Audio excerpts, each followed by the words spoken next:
Bonjour, bienvenue à ce message lumière de la famille Myriam. Nous sommes presque à la fin de l'année liturgique et nous avons aujourd'hui un évangile qui va nous parler justement de la fin des temps. Ça t'intéresse? On va aller voir ce que le Seigneur veut nous dire ce matin. C'est tiré de l'évangile selon saint Luc. En ce temps-là, Jésus disait à ses disciples, quand vous verrez Jérusalem encerclée par des armées, alors sachez que sa dévastation approche. Alors ceux qui seront en Judée, qu'ils s'enfuient dans les montagnes. Ceux qui seront à l'intérieur de la ville, qu'ils s'en éloignent. Ceux qui seront à la campagne, qu'ils ne rentrent pas en ville. Car ce seront des jours où justice sera faite pour que soit accomplie toute l'écriture. Quel malheur pour les femmes qui seront enceintes et celles qui allaiteront en ces jours-là, car il y aura un grand désarroi dans le pays, une grande colère contre ce peuple. Ils tomberont sous le tranchant de l'épée, ils seront amenés en captivité dans toutes les nations. Jérusalem sera foulée aux pieds par des païens jusqu'à ce que leur temps soit accompli. Il y aura des signes dans le soleil, la lune et les étoiles. Sur terre, les nations seront affolées et désemparées par le fracas de la mer et des flots. Les hommes mourront de peur dans l'attente de ce qui doit arriver au monde, car les puissances des cieux seront ébranlées. Alors on verra le Fils de l'homme venir dans une nuée, avec puissance et grande gloire. Quand ces événements commenceront, redressez-vous et relevez la tête, car votre rédemption approche. Sais-tu à quoi me fait penser cet évangile? J'imagine que tu as déjà vu cela, un paquet de fils tout entrevêché, avec différentes couleurs. Il faut trouver le bon bout de fil pour savoir quel bout commencer. Alors cet évangile me fait penser à cela parce que il y a plusieurs prophéties dans ce texte. Jésus nous parle de la destruction de Jérusalem, j'en ai déjà parlé, il y a un jeudi ou deux.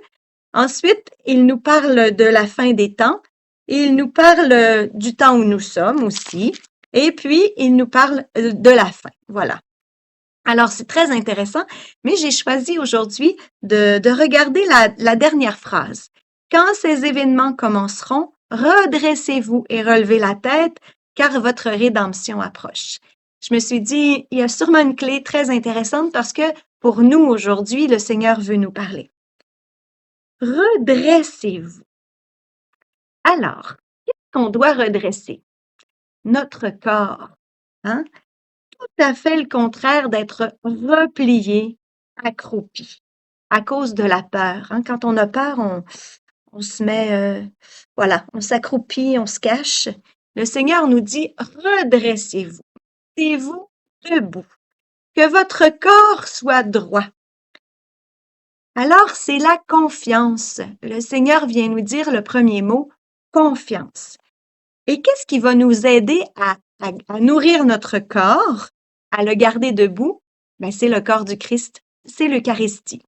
Alors, je me suis dit que aujourd'hui, le Seigneur nous demande de nous nourrir de son Eucharistie pour garder la confiance. C'est beau, hein? En tout cas, moi, j'ai trouvé ça beau. Deuxième, relever la tête. Pourquoi on baisse la tête? Souvent, c'est parce on est humilié, on a honte, hein? Voilà. Mais le Seigneur nous dit, miséricorde, relève la tête, parce que moi, je te fais miséricorde. Donc, ça m'invite, moi, au sacrement du pardon. Relève la tête, je te pardonne. Si j'ai plein de choses à me reprocher, c'est sûr que je vais baisser la tête. Mais si je sais que j'ai accueilli la miséricorde, le pardon de Dieu, alors avec mon corps, je peux relever la tête. Ensuite, votre rédemption approche. C'est tout le contraire de la condamnation. Hein? Le Seigneur nous donne la vie éternelle, la joie, le bonheur et la communion fraternelle. Alors, justement, c'est le troisième mot qui m'est venu, communion.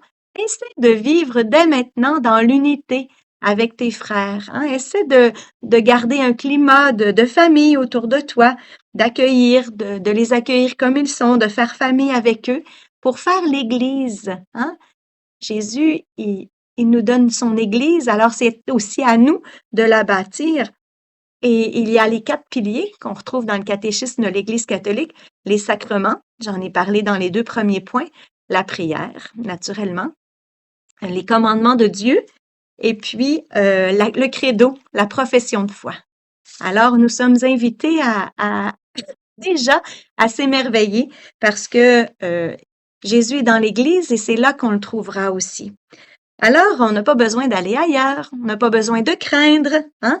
Tu verras ma puissance, c'est ce que le Seigneur dit. Vous verrez le Fils de l'homme venir avec grande puissance et gloire.